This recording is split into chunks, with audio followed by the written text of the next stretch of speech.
Good morning everyone and welcome to Stockholm. I've landed in Sweden yesterday and I'm gonna stay in this beautiful city for 2 days. And what I thought I'm gonna do with this video, I'm gonna do it a little bit differently than the videos I've done before. And reason is I'm not gonna follow like a specific event or a specific person. No, I'm gonna go explore the city, and whenever I see something that's very interesting from a history point of view, I'm gonna tell you about it.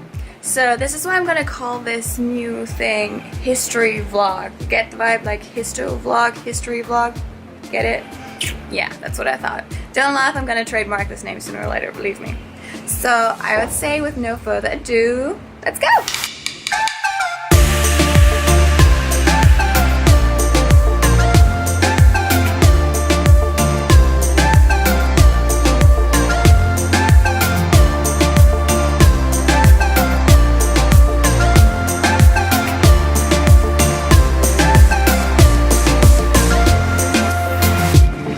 So I don't want to cater to any stereotypes here, but I think the first thing people think about when they hear Sweden is Vikings.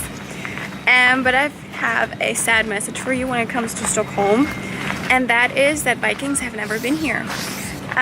Simply because Stockholm was founded much later than the Viking age. So if you really want to see Viking heritage, you'd have to drive 30 kilometers north to a town called Birka. That was a Viking town at that age. It's also called the oldest town in Swedish history. It has been abandoned after 200 years, but at that time it was much better located trade-wise for the Vikings than Stockholm was. So yeah, for all Viking lovers, no Viking traces in Stockholm, unfortunately. Stockholm itself was founded in the 12th century by someone called Birger Jarl. Jarl is the same word as Earl or Graf in German. The main reason why he founded Stockholm here was to secure the mainland Sweden from invasions. Stockholm flourished as a trading city, especially with Germany, and that is also why 50% of the population at the time of the 13th, 14th century was actually German speaking.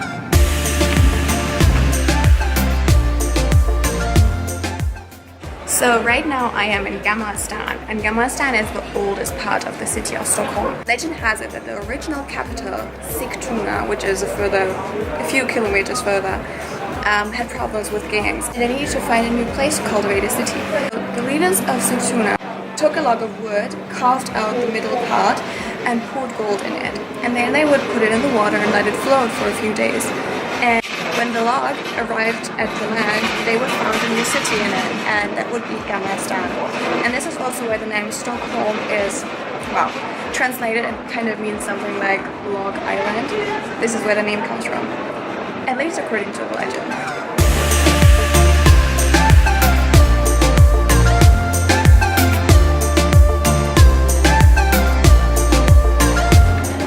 So right behind me is the largest square here in Gamla Stan, and this is quite possibly where the marketplace would be held in previous times. But this is also the place where the Stockholm Bloodbath took place. For those of you who are not familiar with that, the Stockholm Bloodbath is a series of executions that happened between the 7th and the 9th of November in 1520. And the reason behind that was this was the time when Sweden and Denmark were still in the Kalmar Union, which is like a union of countries that were ruled by one king. At that time, Christian II, a Danish king, would rule over Denmark and Sweden at the same time. However, there were of course people who would rather support an independent Sweden. So what Christian II did was he would invite all the noblemen that supported an independent Sweden to his palace, where they would be arrested. And in the following days, around 100 people were executed by canon law here on this very place.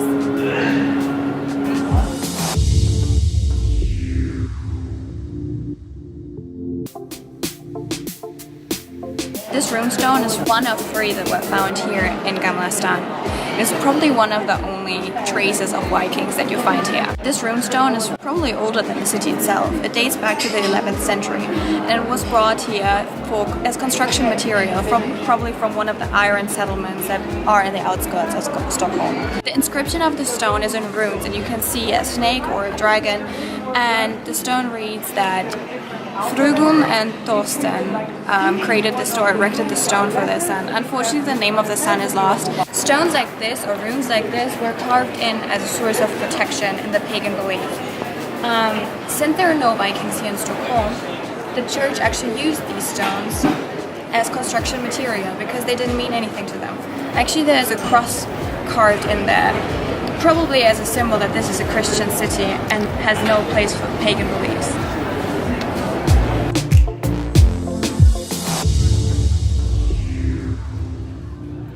As I've already said, there was a large community of Germans here in Stockholm. They were mostly German merchants that were here because of the strong relations to the German market in terms of trade.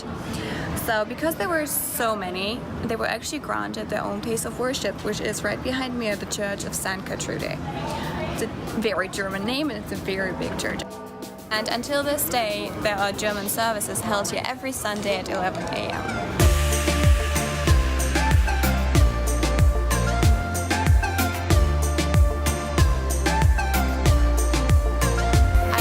My little vlog here in Stockholm hunting down historic treasures, and if you like this video, leave a thumbs up, and I would also love for you to subscribe, and I'll see you in the next video. Bye!